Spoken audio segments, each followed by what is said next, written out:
Stuck trying to export your Pipedrive contacts? You are not alone. The export button is hidden in a tricky little three-dot menu. I will show you exactly where. By the end of this video, you will go from frustrated and lost to confidently exporting your contacts in under 5 minutes. So here is the plan. We're going to open up Pipedrive, navigate to the People section, and use that hidden three-dot menu to start the export.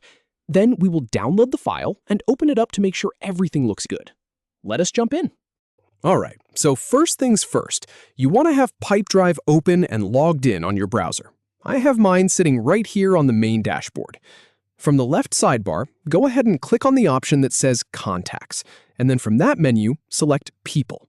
This loads up your main list of everyone you have been working with. Now, give the page a moment to load and populate. You will see your contact list start to fill in on the screen.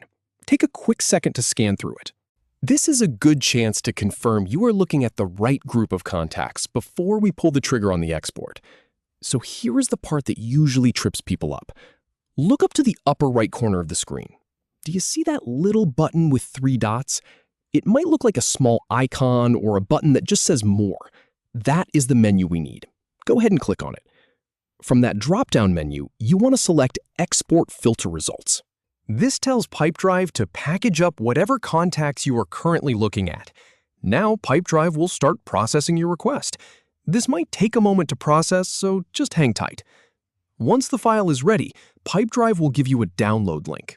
Click on that link and the file will start downloading to your computer. It should save as something like a comma-separated values file or a .csv file. Now, go ahead and locate that file in your Downloads folder. Double-click to open it up, and there you go. Your contact list is exported from Pipedrive and saved as a file you can use for backups, reporting, or importing into another system. I have tested this exact walkthrough on the real Pipedrive interface, and this is the most reliable way to get your data out. You now have your contacts right in your hands. Thanks for sticking with me, and happy exporting.